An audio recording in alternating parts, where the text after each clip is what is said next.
Hello once again, ladies and gentlemen, and welcome back for the last time, at least just for this 2011 Cayley, because we're going to finish up the paper with question number 25. Two numbers, A and B, between 0 and 1 inclusive, both of them, are chosen at random.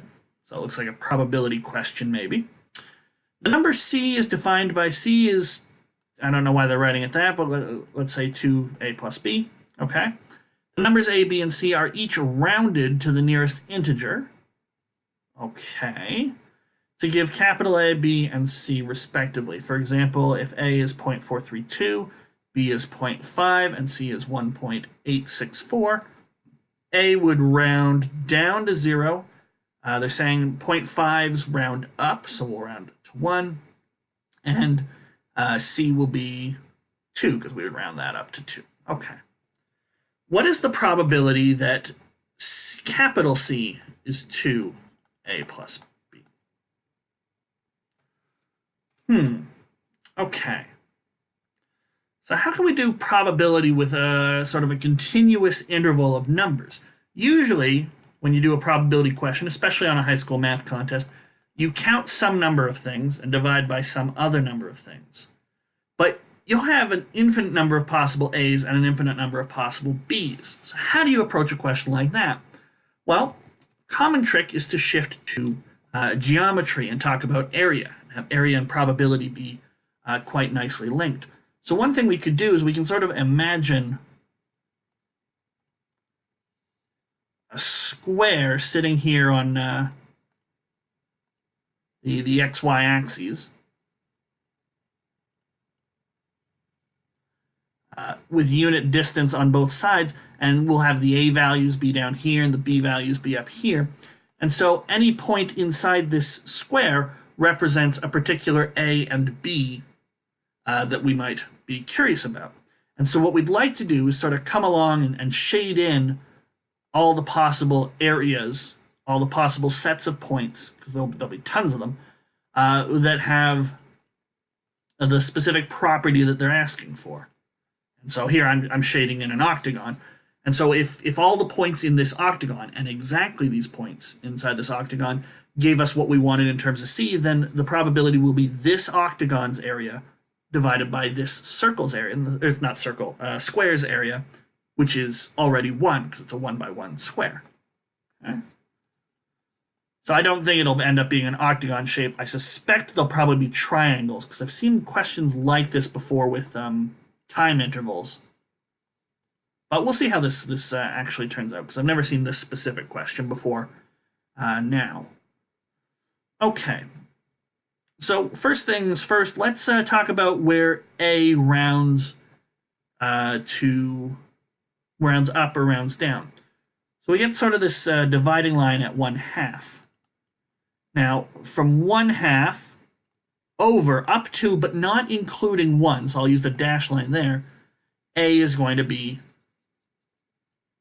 rounding up to 1. So here, A would be 1. Okay. On the other half, so from 0 all the way up to, but not including 1/2, A would be 0.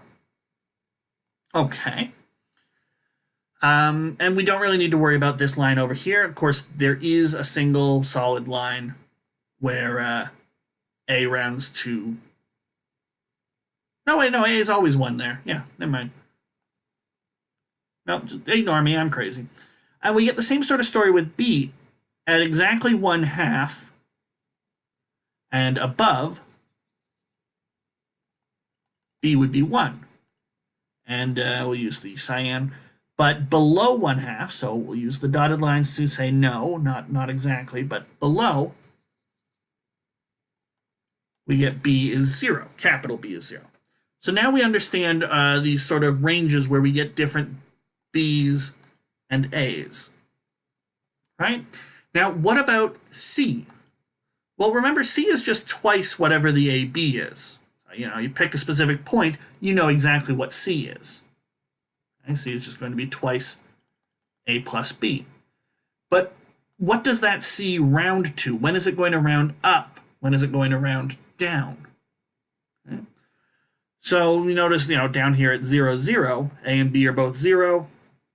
So the C would be 0, and C would round down to 0 as well. And really, any point in this first square, C will be 0. Or not little c will be 0, but what do I want to say here?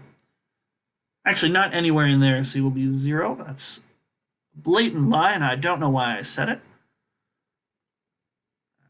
Let's get these shadings back.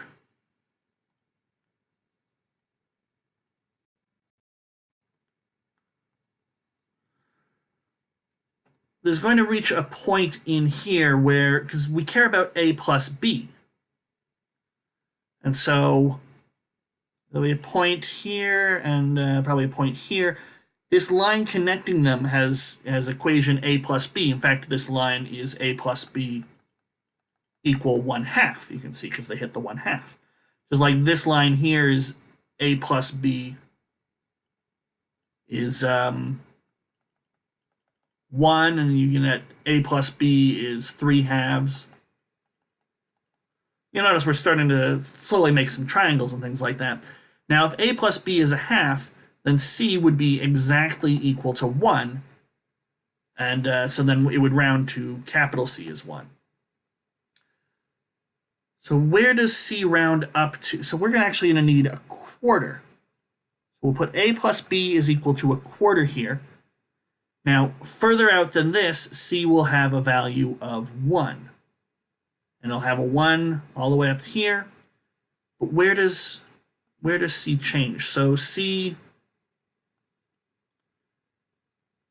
if c is less than 1/2, then capital C is 0. And so that would be a plus b is less than 1/4. So that would be down here. So c is 0 here. When is c going to give us capital C as 1? Well, anything that's greater than 1/2, but less than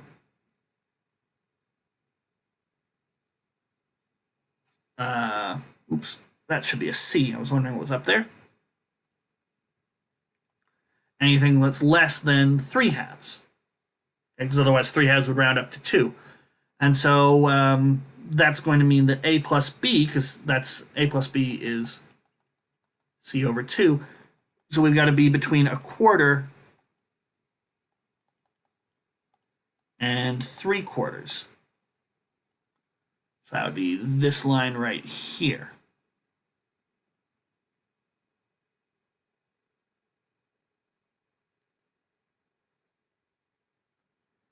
Okay, so C is 1 anywhere in this range. And then similarly, we're going to go up to between 3/4 and the next one. So the next one would be 5/4 if we kept going. Then in there, capital C should be 2. And from here up to 7/4, capital C should be 3. And then even further up, C would be 4. Okay. But inside the... So I think drawing 2 pictures might be a little more helpful. Now,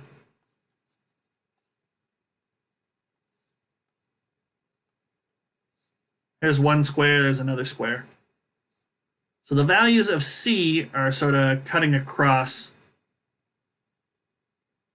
like this. Where exactly did that one start there? It's about halfway there. So C is 0, 1, 2, 3, 4.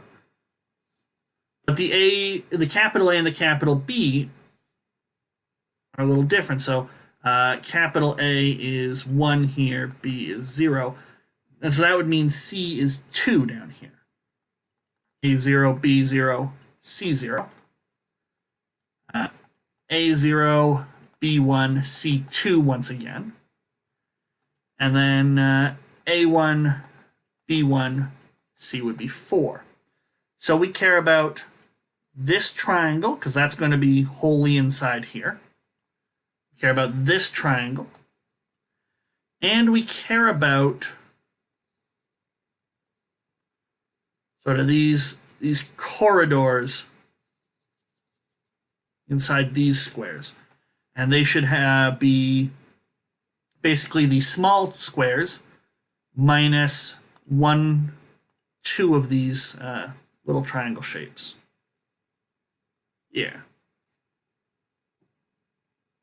Yeah, that should work. All right, so what do we got for dimensions? Well, this is a quarter. These whole squares are 1/2 by 1/2.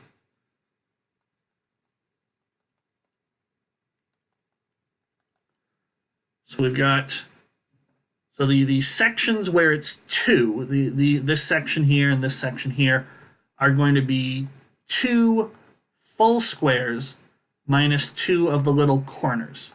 So that's 1/2 by 1/2, and then 2 of the 1/4 by 1/4 triangles.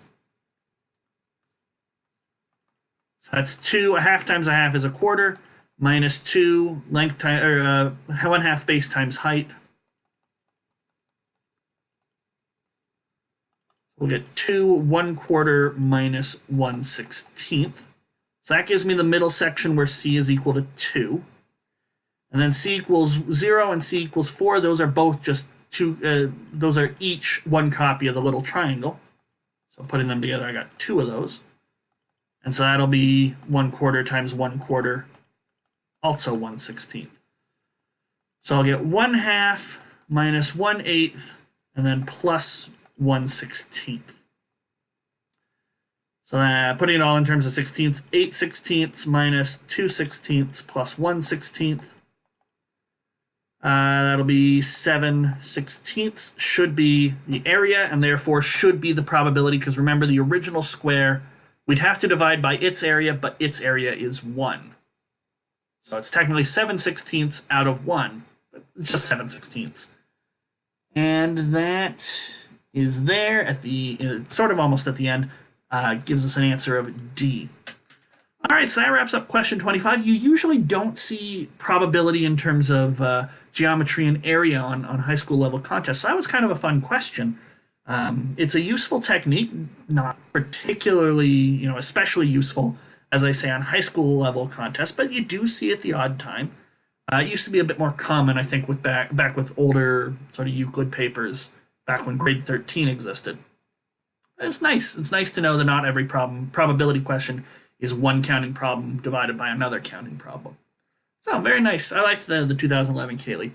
All right, up next we'll be taking a look at the next grade up, so grade 11. So the Fermat paper from 2011. If you're interested in more Cayley contests, feel free to browse my channel. More grade 10 level content. Of course, we've also got the Yao by the University of Waterloo. It's a written contest. But I think that's it for me. Thank you guys so much for watching. If you want to stay up to date, feel free to like or subscribe or any of that fun stuff. If you ever have a different way to do a question, please feel free to leave a comment down below, and have a wonderful day.